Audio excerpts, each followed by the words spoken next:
এই মুহূর্তে আমি আছি হচ্ছে সিলেট ওসমানী বিমানবন্দর এবং হামজাকে বরণ করার জন্য তার বাবা কিন্তু এসেছেন এবং তিনি আছেন আমার সঙ্গে। তার কাছ থেকে জানবো যে আজকে আসলে কর্ম পরিকল্পনাগুলো কি রয়েছে হামজাকে নিয়ে। এখান থেকে আমরা আমার ভাই বললেন একদম ভিতরে একটু রিসিপশন আছে, এরপরে শোনার পরে আমরা বাইরে যাব, আমরা সিলেট ইয়ের উদ্দেশ্যে, আমাদের হবিগঞ্জের উদ্দেশ্যে বাড়িতে যাব। বাড়িতে যাওয়ার পর একটু রেস্ট নিবে, রেস্ট পরে এলাকার অনেক জন আসবে আমাকে দেখার জন্য, আমরা অ্যারেঞ্জমেন্ট করছি তাদের দেখার জন্য। ইফতার আগ মুহূর্তে দেখার পরে সবাই ঘরে চলে আসবে, আর যারা আসবে আমাদের জন্য একটু ইফতারের আয়োজন থাকবে আর কি। এই মুহূর্তে ফুটবলের বা বাংলাদেশের প্রেক্ষাপটে সবচেয়ে বড় সুপারস্টার হামজা চৌধুরী, তাকে ঘিরে অনেক আশা, অনেক প্রত্যাশা, অনেক ভক্ত এসেছে। এটাকে আসলে কিভাবে দেখতে চান এবং তাদের যে প্রত্যাশাটা সেটা কতটা পূরণ করবে বলে মনে করেন 25 তারিখে ইন্ডিয়ার এগেনস্টে ম্যাচে? আমরা তো মনে করতেছি, আমরা আশা করতেছি যেভাবে ফুটবল ভক্তরা আশা করতেছে তাদের আশা আল্লাহ পূরণ করবে, এইটাই করতেছি, আশা করতেছি, দোয়াও করতেছি যাতে আমরা ওই ম্যাচে কিছু একটা দেখতে পারি যে আমাদের আশা পূরণ হওয়ার মতো।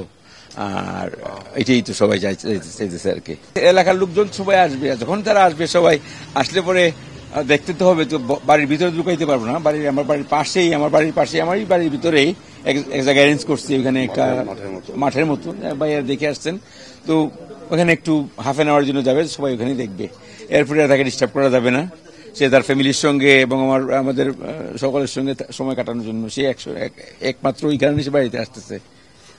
এই জন্য আমরা চেষ্টা করবো যাতে তাকে ডিস্টার্ব না করে। তাদের সময় অনেক স্মৃতি আছে, বাড়ি থেকে বড় হয়েছে, এই বাড়িতে ছোটবেলা থেকে আসা শুরু করছিল, 1 বছর থেকে প্রতি বছর নিয়ে আসতাম, তো যেখানে বাড়ি থেকে বাংলাদেশ বলছে বাড়িতেই বুঝতো। এই জন্য সে বলছে, যখন ঢাকাতে যখন তাবিজ সাহেব সহ আমরা যখন কথা বলতেছি, প্রথম কথাই বলছে আমি বাড়িতে যাইতে হবে একদিনের জন্য। তিনি বলছে হ্যাঁ আপনি যাবেন, কোনো সমস্যা নাই। এটা আসলে একটু জানতে চাচ্ছিলাম যে মানুষ অনেক বড় হয়ে গেলে পর অনেকেই শেকড় ভুলে যায়, সেক্ষেত্রে হচ্ছে হামজাকে একেবারে ব্যতিক্রম দেখতে পাচ্ছি। সে আমরা যতটুকু শুনেছি তার আত্মীয় স্বজন, বন্ধু যারা আছে তাদের সবার সঙ্গে দেখা করবে। এটা কি হচ্ছে মাতৃভূমির প্রতি টান বা হচ্ছে আত্মীয় স্বজনের প্রতি টান, এইটা বোধটা তার মধ্যে একটু বেশি কিনা? অবশ্যই, কারণ আমি তো এই জন্যই বারবার নিয়ে আসছি, আত্মীয় স্বজনকে সঙ্গে দেখা করাইছি, সবসময় ইয়ে করছি যাতে সে শিকড়টা না ভুলে এই জন্য আর কি। আলহামদুলিল্লাহ আমি আমার নামাজে লাগে আমি সাকসেস হয়েছি, যে সে তো নিজে থেকে বলছে বাড়িতে যাবো, আমি তো আর জোর করে বলি নাই, সে বলছে বাবা বাড়ি যেতে হবে। কথা বলছিলাম হামজা চৌধুরীর বাবার সঙ্গে। অনেক বড় সুপারস্টার হওয়ার পরও মাতৃভূমি এবং আত্মীয় স্বজন, লোকাল যে আত্মীয় স্বজন আছে তার প্রতি যে টান, সেটা কিন্তু হচ্ছে আসলে তার বাবাকে অভিভূত করছে এবং সেই কারণে অভিভূত হচ্ছে আমাদের ফুটবল সমর্থকরাও। সকলের প্রত্যাশা 25 তারিখে হামজার যে লাল সবুজের জার্সিতে অভিষেক হতে চলেছে ইন্ডিয়ার বিপক্ষে, সেখানে তার অবদান থাকবে অসামান্য এবং বাংলাদেশ জয় তুলে নিয়ে ফুটবলের নবজাগরণের সূচনা ঘটবে। সিলেট থেকে এস এম ইকবাল, সময় সংবাদ।